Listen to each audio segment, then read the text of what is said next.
violencia sexual en la Europa del siglo XX. He distribuido una bibliografía, en este caso ya perdonarán, pero hay algunas referencias en inglés, porque este es un tema bastante reciente y no han aparecido obras básicas todavía en castellano. Por ejemplo, no ha aparecido la obra de Herzog, Brutality and Desire, que es una de las obras de referencia, pero tampoco ha aparecido la de Sigmayer, Mass Rape, sobre Bosnia, que es también otra obra de referencia. En cualquier caso, este es un tema que yo introduje en una violencia indómita, el siglo XX europeo, y miraré alguna parte de la bibliografía conforme vaya explicando. Voy a centrar el tema en los acontecimientos o fenómenos más paradigmáticos del siglo XX para explicar la violencia sexual, pero antes voy a hacer un preámbulo sobre cómo apareció este tema y qué es básicamente lo que se ha aportado en los últimos años. En realidad, quien metió este tema en la historia fue la historia social y cultural. A la historia política o a la historia militar tradicional no le interesó. Y fue la historia social y cultural la que hace años comenzó a situar a las mujeres y a los niños en los relatos de las desgracias provocadas por las guerras, las revoluciones, las limpiezas étnicas y los genocidios. Ahí empezó a conceptualizarse un nuevo tema, que era la violencia sexual, donde las mujeres y los niños habrían sufrido más que nadie la arbitrariedad y la inseguridad de las ocupaciones, deportaciones, del hambre, de las epidemias.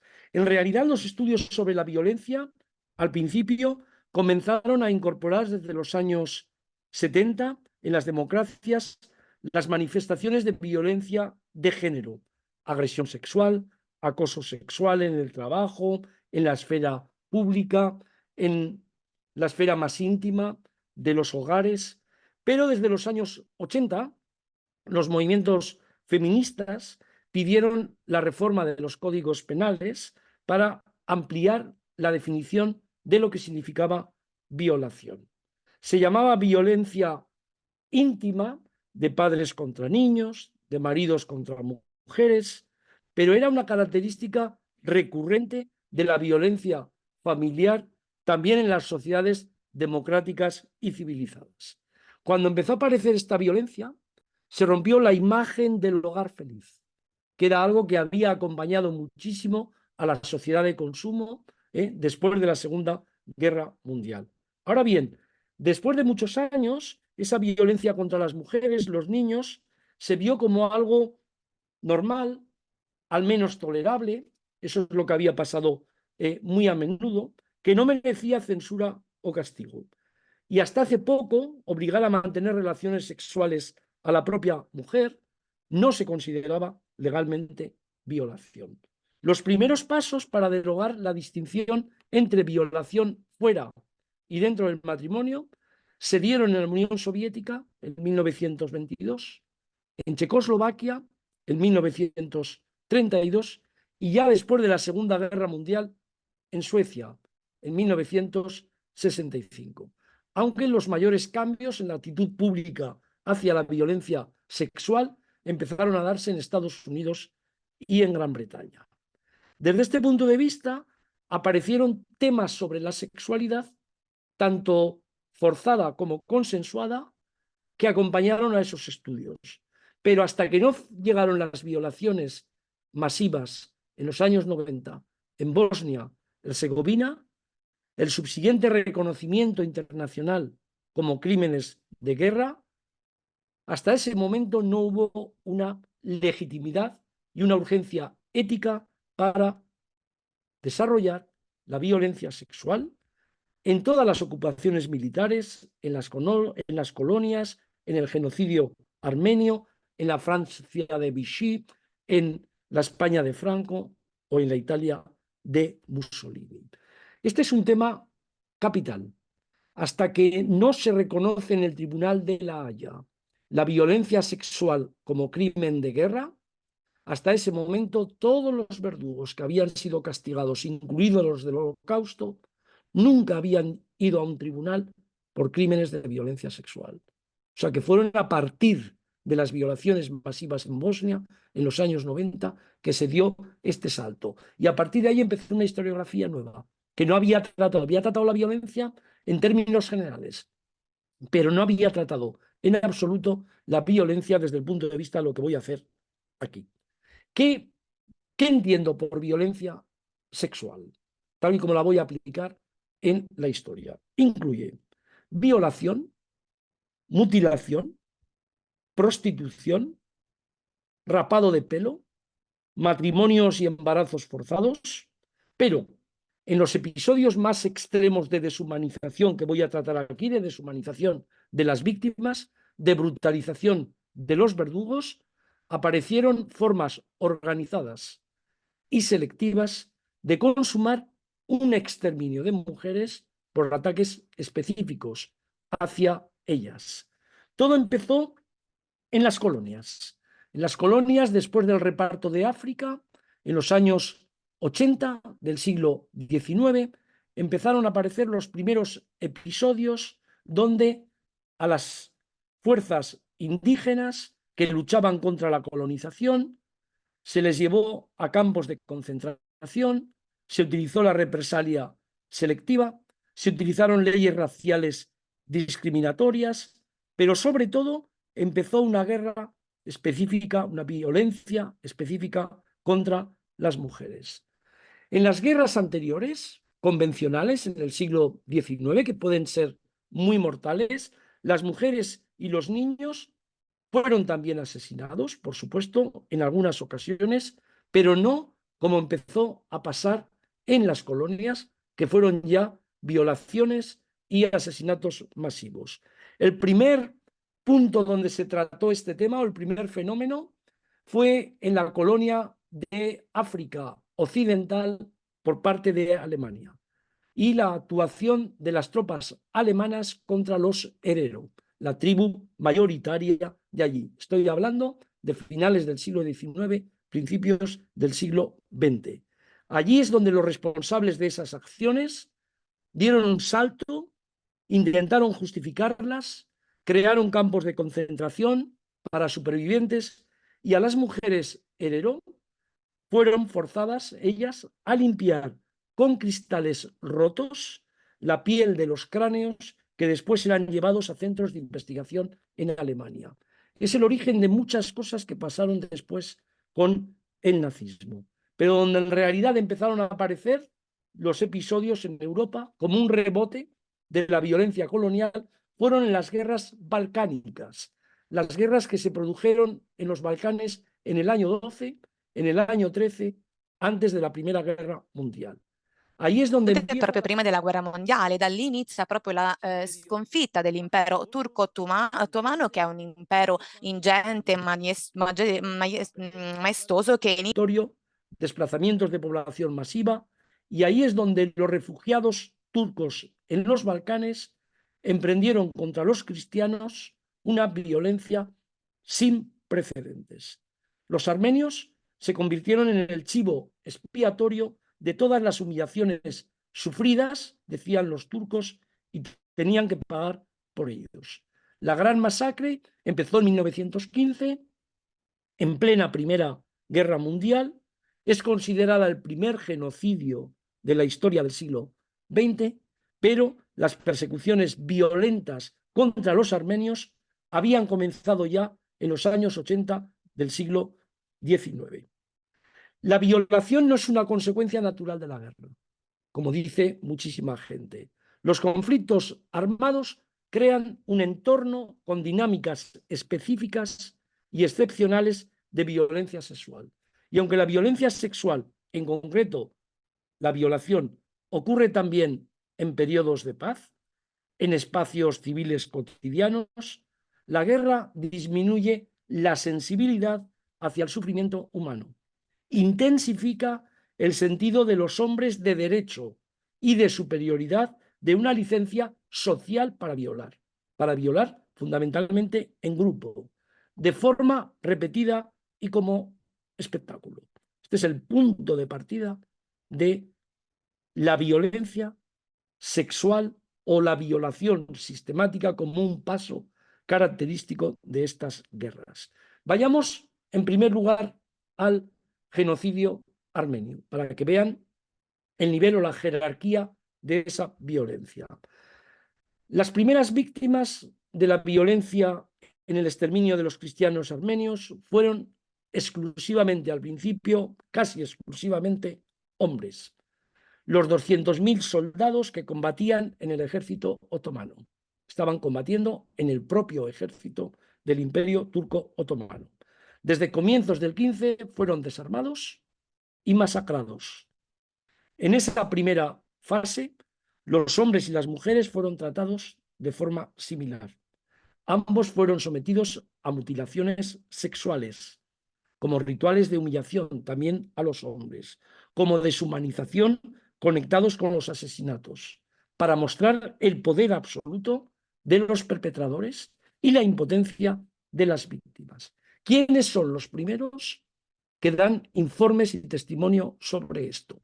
Misioneros, tanto católicos como protestantes, informes alemanes y sobre todo testimonios de refugiados en la parte de Persia ocupada por los otomanos. Son los que proporcionan, primero, importante información sobre la amputación de órganos sexuales masculinos. Pero, desde el verano de 1915, después de que los hombres fueran desarmados, privados de cualquier posibilidad de resistencia, las mujeres y los niños armenios fueron el siguiente blanco, en un proceso conectado de genocidio y que hemos llamado los historiadores feminicidio. Las mujeres deportadas, que habían matado antes a los hombres, eran examinadas antes de la violación. Y el rapto, en las rutas por las que transitaban las marchas a algunas ciudades y pueblos, se convirtieron en ese momento, el rapto, en centros de distribución de mujeres y adolescentes entre los habitantes, sobre todo en el camino hacia Alepo, que es donde huyeron prácticamente la mayor parte de los cristianos armenios. En los casos más brutales, repetidos posteriormente en otros genocidios, como el de Ruanda, en 1994, a las mujeres embarazadas se les abría el útero para extraer el feto, una forma de simbolizar la completa destrucción del grupo de víctimas. Es decir, estaba clarísimo que la mujer, como una persona en aquel momento indefensa y vulnerable, en el momento en que se les abría el útero para extraer el feto a las embarazadas, se les daba el mensaje de que vuestro pueblo, vuestra etnia inferior, no va a sobrevivir. Los ejecutores de estas atrocidades buscaban varias cosas. La primera, la humillación. La segunda, la intimidación. Una satisfacción a través del dominio absoluto. Y sobre todo, demostración de masculinidad, especialmente en las violaciones en grupo. La mayoría de esas mujeres, adolescentes, casi todas, fueron asesinadas tras los abusos o se suicidaron. Tenemos una documentación riquísima sobre todo esto en estos momentos. Luego, la violencia sexual durante el genocidio armenio, la primera que yo conceptualizo, investigo y explico en una violencia indómita, se constituyó en una forma específica de género, de degradar, de asesinar y de asegurar la participación masculina en el proceso de exterminio. Las mujeres se convirtieron en propiedad de hombres, soldados, pandillas con derecho al saqueo y a la violación, algo que se empezó a repetir en otras guerras después. Alguien dirá, bueno, yo esto lo he visto en las películas sobre el mundo medieval, yo lo he visto en las películas sobre romanos. Estamos hablando de casos de exterminio masivo, no estamos hablando de casos específicos de violencia, sino que estamos hablando de una voluntad de exterminio y de genocidio identificando a un pueblo y en este caso a un género. Casi 3 décadas después, las violaciones y torturas sistemáticas acompañaron la invasión y dominio de las tropas alemanas en el este de Europa, en el momento en que Hitler da paso a la Operación Barbarroja, a partir de junio de 1941, y la Wehrmacht, el ejército alemán, acompañado por supuesto de paramilitares, acompañados de las SS, empiezan a avanzar por el centro y el este de Europa. Desde el comienzo de la ocupación de la Unión Soviética, algunas autoridades alemanas mostraron preocupación por el control y la regulación de las violaciones, por la prostitución, por los intercambios sexuales. ¿Por qué? Porque de acuerdo con la lógica de la higiene racial, que era la que predicaban en aquel momento, la relación entre hombres alemanes y mujeres étnicamente extranjeras, eslavas,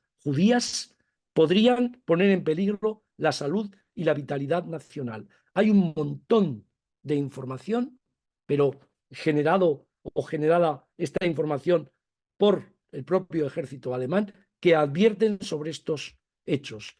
Los soldados, sin embargo, en el frente no atendieron mucho esas reglas y la violencia y explotación sexual fue algo cotidiano también en los campos de exterminio.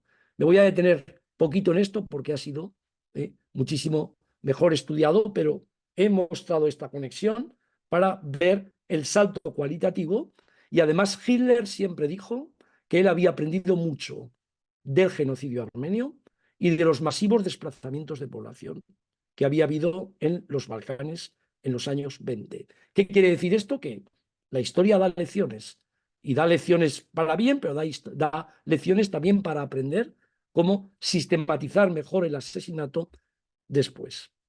Pasamos al tercer episodio, el de las mujeres rojas en España, que lo voy a conectar fundamentalmente con el rapado de pelo en otras coyunturas.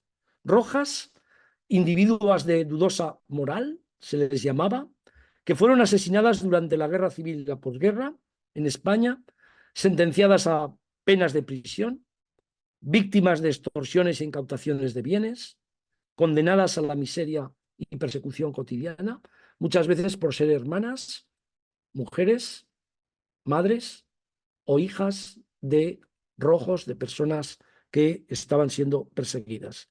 Esto lo pusimos hace muchísimos años a través de documentación los historiadores en escritos. Esto lo hicimos desde los años 90, pero en los últimos años es verdad que la literatura, Almudena Grandes, por ejemplo, entró muchísimo en este tema, ha llegado a muchísima gente a través de las descripciones literarias. Eran huérfanas, viudas, miles de ellas que perdían a sus padres, a sus maridos en la flor de la vida.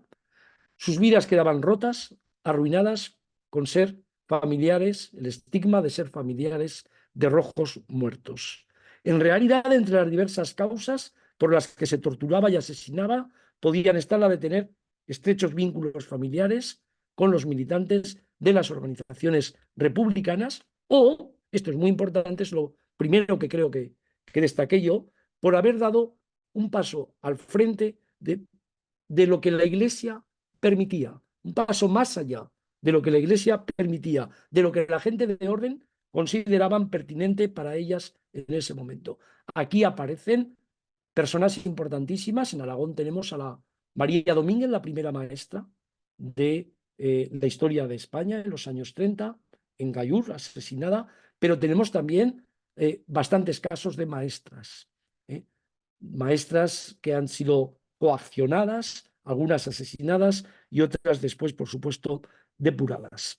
Hubo en España muchísimas manifestaciones de violencia, como en otras guerras, de ataques materiales, simbólicos, que han sido conceptualizadas por los historiadores como represión sexuada, que va más allá de episodios salvajes de violencia. Y en España hay dos métodos importantísimos que se practican, que son ejemplos de humillación, que las habrán visto ustedes también en las películas, y sobre todo en las películas italianas, porque todo el mundo creía que el origen estaba en el fascismo italiano, pero en realidad se practican antes ya en Polonia y en Irlanda. En Irlanda la guerra de independencia y la guerra civil en los años 20, que son la purga con aceite de ricino, que es utilizada de forma extendida como escarmiento en la Italia fascista. Estoy recordando, por ejemplo, la escena de Fellini en Amarcord, pero también, sobre todo, el rapado de pelo. Esta última acción, el rapado de pelo, permite además comparaciones ilustrativas con lo que había ocurrido antes en Bélgica, en Polonia, en Irlanda, sucedería en varios países europeos tras la Segunda Guerra Mundial, sobre todo a las francesas que habían colaborado con los nazis en el régimen de Vichy. Este es un tema muy interesante, que fue un tema tabú. No crean ustedes que esto ha sido solo un tema tabú en la España después de Franco. Este fue un tema tabú durante muchísimo tiempo para el antifascismo en Francia. El rapado de pelo en España comenzó a extenderse en el verano de 1936, después del golpe militar, en las zonas donde triunfó la sublevación militar. Tenemos muchísima información de Galicia, una región que no tiene guerra, sino golpe de Estado y represión. Continuó durante la guerra y existen pruebas y testimonios orales, escritos, fotográficos de esa práctica hasta finales de los años 40, más allá de la Segunda Guerra Mundial. Sus responsables y ejecutores fueron grupos armados paramilitares, sobre todo falangistas. Después guardias civiles, aunque según han contado, mujeres que pasaron por esa humillación, en ocasiones se obligaba a otras personas del pueblo a pelarlas, incluso a izquierdistas como un castigo todavía mayor. Eso ocurrió, por ejemplo, en zonas de Galicia, zonas de Aragón donde triunfó el golpe militar, zonas de Andalucía donde triunfó el golpe militar. En España, el rapado de pelos se solía hacer en espacios privados, en espacios no al público, normalmente por la noche.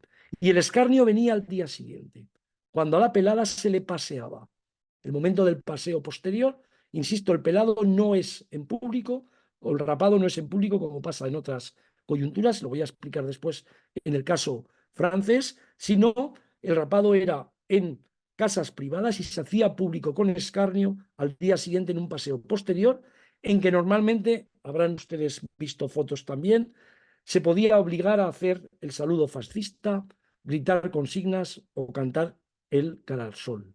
Los rapadores fueron casi exclusivamente hombres. Fíjense ustedes que estamos hablando siempre de una violencia que elogia, ensalza la masculinidad, la virilidad, ¿no? En este caso fueron casi siempre hombres, incluidos peluqueros profesionales, a veces se les obligaba, aunque algunas mujeres participaron de forma activa o como testigos pasivos en el ataque a las víctimas. Esto lo hemos visto también dentro del tabú que es este tema también en las quemas de conventos y de iglesias, ¿no? Aparentemente siempre son hombres los que ponen la gasolina, los que sacan los santos, los que incendian, pero hay mujeres que están viéndolo de forma pasiva y a veces jaleando también. O sea que esto no es una historia en blanco y negro, donde unos son buenos, están en el otro lado, las otras, o viceversa, son las buenas y los otros son los malos. Esto es una historia diversa, plural, que hay que sacarla sin miedo, con libertad y, por supuesto, siempre atendiendo a las fuentes. Sin archivos no hay historia, hay invención de la historia. ¿Qué pasaba después del rapado? Pues que era una ceremonia, un rito, donde después se les obligaba a ingerir aceite de ricino. Normalmente no es anterior el aceite de ricino, sino que normalmente después del rapado, cuando se les paseaba por el pueblo, se les obligaba a la ingesta de aceite de ricino. Como pasó en España, el rapado se produjo en regiones ocupadas en otros sitios por tropas, pero en España el enemigo no podía ser un extranjero, nadie podía ser rapada porque se había acostado con un alemán, nadie podía ser rapada porque había colaborado con el ejército invasor. Entonces, ¿cuál es la forma de legitimación? Bueno, es la construcción del rojo como enemigo interno de la patria. Es decir, hay un bien superior que es la patria, el rojo es el enemigo interno, la mujer del rojo, no traicionan al nuevo Estado porque ni son espías como en Irlanda, ni pueden colaborar con los nazis como en Francia, pero lo que sí que está claro es que se sitúan en la legitimidad de quien rapa, de quien hace las humillaciones, la sitúan como enemigas fundamentales de la patria. Es una fórmula de exclusión social. La persona que estaba a la que rapaban, sobre todo en el mundo rural, de ahí a la marginación, había un paso. Era una forma punitiva de castigo, porque además las mujeres pecaban, ¿no? Y era una forma de escarmiento disciplinaria y, por supuesto, sexista. O sea, este es el tema también fundamental en todo esto. Pasamos al siguiente episodio, que es la violación sistemática en Budapest, Viena y Berlín en el momento que entran las tropas soviéticas, que van, antes hemos visto el avance de los alemanes de oeste a este, ahora vemos el avance de las tropas soviéticas del este al oeste. Y en el momento que entran en las capitales, por el camino, primero Budapest, después Viena y después Berlín, que las libera el Ejército Rojo tras combates muy importantes, del 10 al 20% de las mujeres fueron violadas. Esa historia fue silenciada durante largo tiempo, hasta que se derrumbó el comunismo en 1989, aunque en privado mucha gente lo sabía. Hay testimonios de muchísimas alemanas que a la altura de los años 70, 80, se niegan a hablar de este tema, nunca lo reconocen, aunque hayan sido violadas, y a todo lo que más que llega es a decir que sí que le pasó a la vecina, que ella lo vio, que a la vecina le pasó, pero nunca daban el paso de reconocer que ellas habían estado dentro de esa historia. Una historia, repito, muy silenciada. Andrea Peto, que es una colega historiadora, buena amiga de la Central European University de Budapest, ahora también en Viena, la ha calificado para Hungría y Austria, la ha estudiado muy bien, de conspiración del silencio. Es decir, no es un caso de amnesia, sino que es una conspiración del silencio para no sacar adelante en este tema. En ambos países, la colaboración con los nazis sirvió como un instrumento de recuerdo y en Europa Central y del Este, el pasado fue deformado para legitimar el nuevo dominio comunista.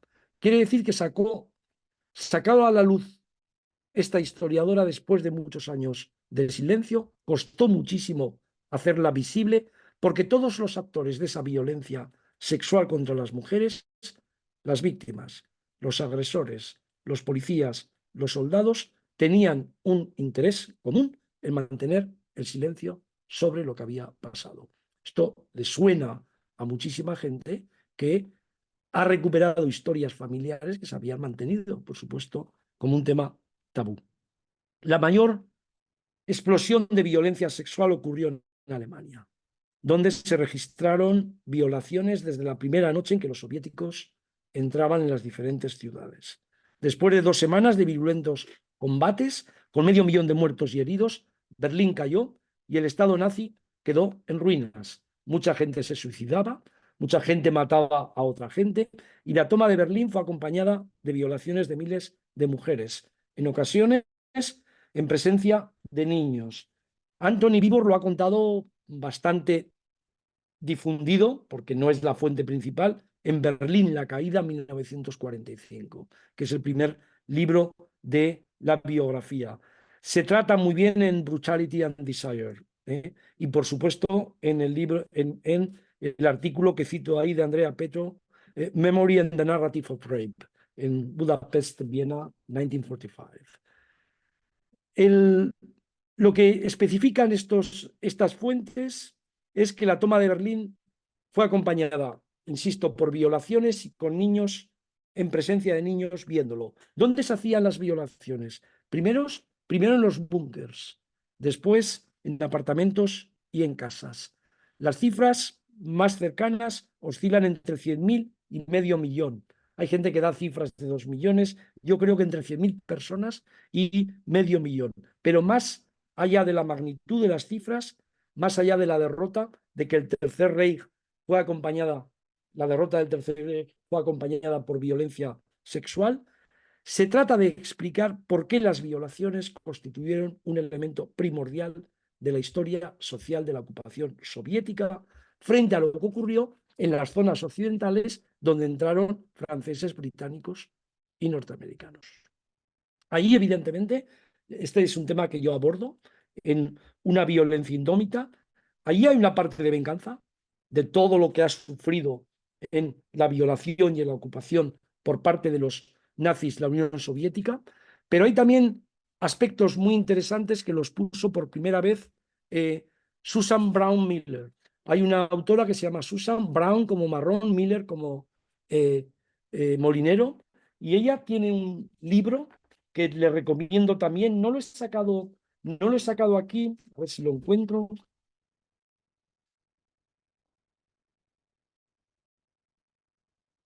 No lo he sacado aquí porque no es propiamente el tema de la violación en las guerras, pero sí es un libro maravilloso en el tema de la violación. Se llama Contra nuestra voluntad. Hombres, mujeres y violación. Aquí lo publicó Planeta. Y en ese libro, Susan Brown Miller, que es un estudio pionero sobre las violaciones, observó que los ejércitos de liberación, los ejércitos que entran a otro país en forma de liberación, tienen actitudes diferentes y demuestran más respeto por las mujeres que los ejércitos de conquista o subyugación. Es decir, para Brown Miller hay una diferencia clarísima en por qué los soldados soviéticos no sometieron a la misma depravación y violencia de las mujeres eslavas, a las que respetaron muy a menudo, polacas, checas, búlgaras, serbias, un ejército de ocupación, que a las no eslavas, alemanas y húngaras, donde el ejército es conquista y subyugación, no es ocupación para después establecer allí un nuevo orden, sino que es una conquista y una subyugación. Entraríamos en el último episodio, antes de hacer una referencia a la importancia de todo lo que estoy diciendo. Entraríamos en el último episodio, que como he dicho antes, es el que nos surge éticamente a los historiadores a estudiar el tema. Es el que lleva por primera vez a criminales de guerra a un tribunal internacional de La Haya por violación específica, o sea, por crimen específico de violación, algo que no había pasado en Nuremberg ni en los tribunales, por supuesto, nada que ver con los juicios que se hicieron después de la Segunda Guerra Mundial. Estamos hablando de la Guerra de Secesión en Yugoslavia, principios de los años 90.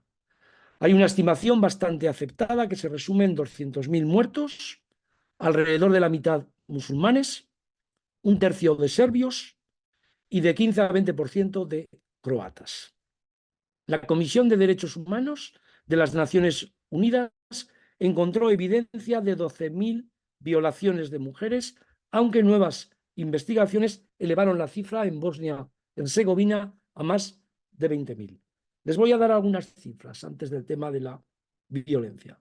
Digo algunas cifras porque fue una guerra que en España estábamos disfrutando en aquel momento de las Olimpiadas, de la Exposición Universal de Sevilla. Europa dio la espalda a una guerra que se produjo de una forma genocida, de limpieza étnica, a 2 pasos de nuestras cocinas. Hubo más de 1,5 millones de personas refugiadas y desplazadas a otros países, principalmente de Bosnia. Si van ustedes todavía a Alemania, a Austria, a Hungría, verán la cantidad de gente que se movió en aquel momento. Solo en Sarajevo, al menos 10.500 personas murieron y 50.000 resultaron heridas. Más del 70% de edificios históricos, iglesias, cementerios, bibliotecas y archivos fueron destruidos. Cementerios que son profanados, saqueados. Y habrán escuchado ustedes el bombardeo de la Biblioteca Nacional y Universitaria por las fuerzas bosnias serbias el 25 de agosto del 92, destruyó más de 600.000 libros, casi el 40% de sus fondos. O sea, estamos hablando de una guerra cultural también, no solo guerras que, como voy a tratar de mostrar para finalizar, tienen también una carga de violencia sexual, sino guerras culturales que tratan de destruir las raíces, la identidad. Los libros forman parte de la identidad de un pueblo, ¿no? Cientos de miles de personas sufrieron daños psicológicos. Un gran número de serbios de Bosnia participó en atrocidades o fue testigo pasivo de ellas. Esto es un tema también recurrente, pero que pasa en los años 90, es decir, testigos pasivos, a veces de forma activa, jaleando, otras veces pasivos. La violencia doméstica contra las mujeres por parte de maridos y novios se disparó. En Mostar, muchas madres fueron golpeadas o recibieron palizas por parte de sus hijos. Un fenómeno desconocido antes de la guerra. No hay nada que ver, o sea, no tiene nada que ver con la imagen occidental de que en los Balcanes la gente se mata, que es la que tenían los británicos sobre la guerra civil española. Déjalos, que los españoles solo saben matarse. No tiene que ver nada con eso. Este es un fenómeno desconocido antes de la guerra. Y se ha sacado en los últimos años, ¿no?, de esa violencia, cómo la llevaban a los hogares, pero a los hogares contra las mujeres. Pero si por algo destacó la violencia en aquellas guerras de secesión de Yugoslavia, fue por la violación de mujeres musulmanas. Hemos empezado con la violencia y violación de las mujeres cristianas, armenias, ahora musulmanas, en Bosnia-Herzegovina. Y aquí tenemos un plan de terror organizado y orquestado por el mando militar serbio-bosnio. La información de esas violaciones masivas y también las que ocurrieron a la vez prácticamente en Ruanda y, como he dicho antes, el subsiguiente reconocimiento internacional como crímenes de guerra, son los que nos pusieron en la pista de que la violencia sexual era un tema clave para comprender la historia del siglo XX. Y de ahí los historiadores fueron a Armenia, de ahí pasaron por Irlanda, por España, pasaron por los paramilitares después de la Primera Guerra Mundial.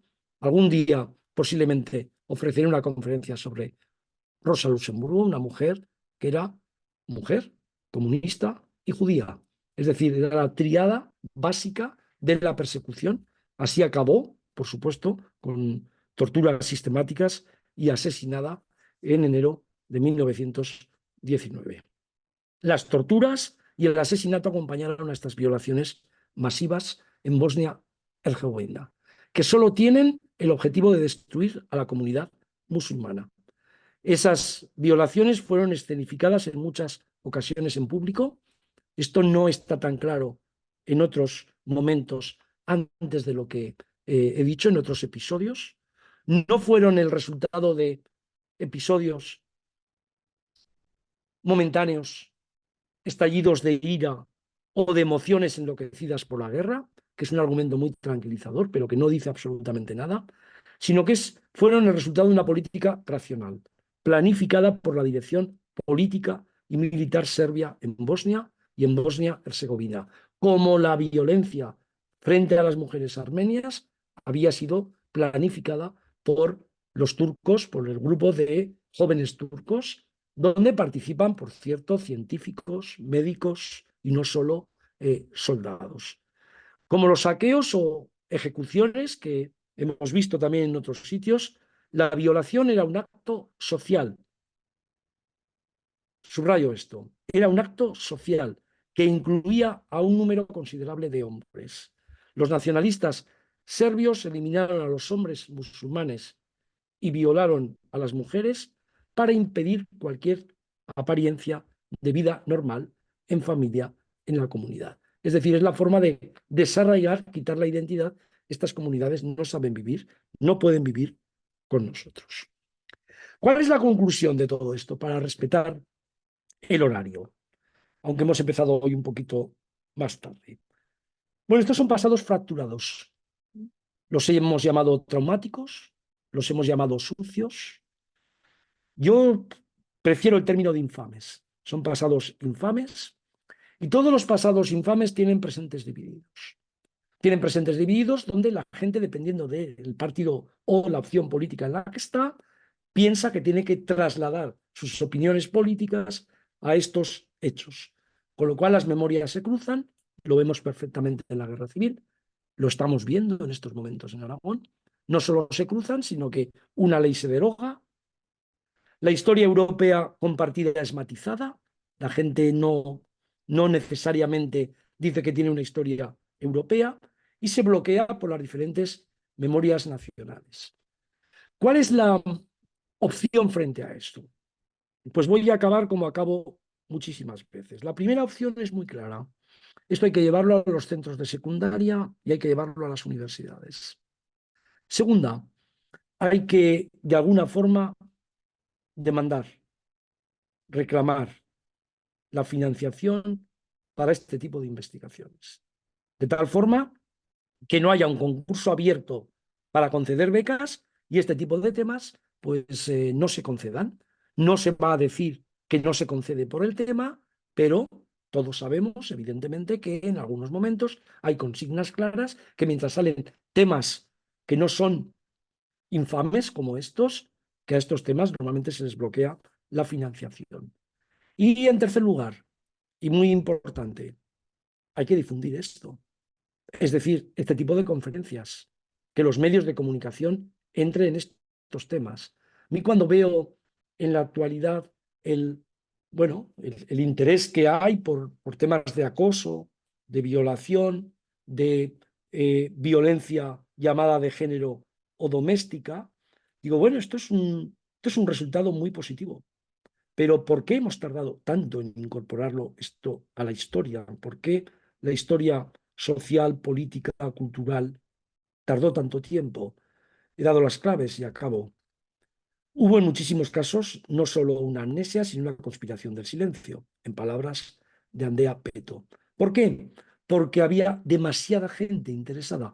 Por cierto, incluidas las víctimas, a las que les resultaba muy difícil hablar de todo esto. Los que hemos hecho historia oral sabemos que cuando pones un micrófono, ahora empiezan a cambiar las cosas, pero hace 40 años, cuando yo empecé a poner micrófonos sobre la guerra civil a gente que en aquel momento la había vivido, la mayoría de las mujeres, en mi caso, yo estaba investigando las colectivizaciones y la violencia, la mayoría de las mujeres me decían, yo de esto no sé nada, pregúntaselo a mi marido. Yo de esto no sé nada porque no quiero acordarme. Y yo de esto no sé nada porque en realidad el llanto o el duelo yo ya lo he vivido, ya lo he interiorizado y no necesito sacarlo. Muchísimas gracias por su atención. Muchísimas gracias, Julián. Muy interesante y además, como bien dices, esa conexión cuando ha empezado por las mujeres armenas y acaba porque esto no es una cosa solamente que afecta a una etnia, sino que en función del conflicto todos los colectivos van en función del peso dominante forzando a la otra parte. Es muy interesante. También bueno, en nuestra región italiana tenemos la referencia del cuerpo expedicionario francés, que sometieron a muchas mujeres de la zona de Monte Cassino y que es una memoria también viva, muy reciente y que bueno, retrató también en la película Due donne, Vittorio de Sica con Sofía Loren.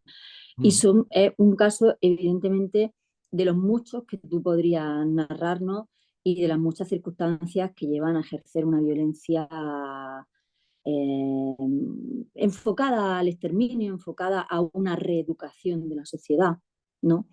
Porque evidentemente es esa guerra moral que se hace, ¿no? Aparte de la guerra física que tanto duele. No sé si tenemos alguna pregunta de nuestro público propio, a ver, en el chat. No, no tenemos por ahora preguntas. Bueno, yo emplazo a nuestro público a que vengan a verte en presencia a Villa Chiatamone 6G el 15 de abril y estaremos de verdad muy, muy, muy felices, todo el equipo del Instituto Cervantes de Nápoles, de tenerte con nosotros finalmente en Italia, en Nápoles, y aprendiendo de tus conferencias y ayudando a esa divulgación tan necesaria. ¿Quieres cerrar con algún Sí, consejo? para ese día, Ana, animo a la gente, a que los que no estén en Nápoles, por supuesto, presenciales, que podrán ver la conferencia. Y para ese día os enviaré una serie de cuadros de historia, desde Picasso a los cuadros que representan la violencia en la Primera Guerra Mundial y en las posteriores guerras.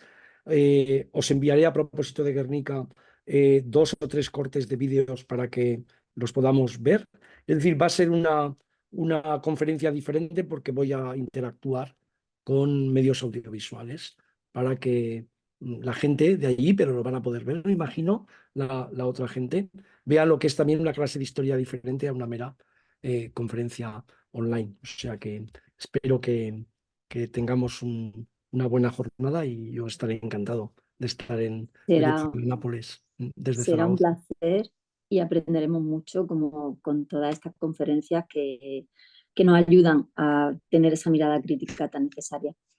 Muchísimas gracias, Julián. Muy bien, muchas gracias, buenas tardes, buenas Buenas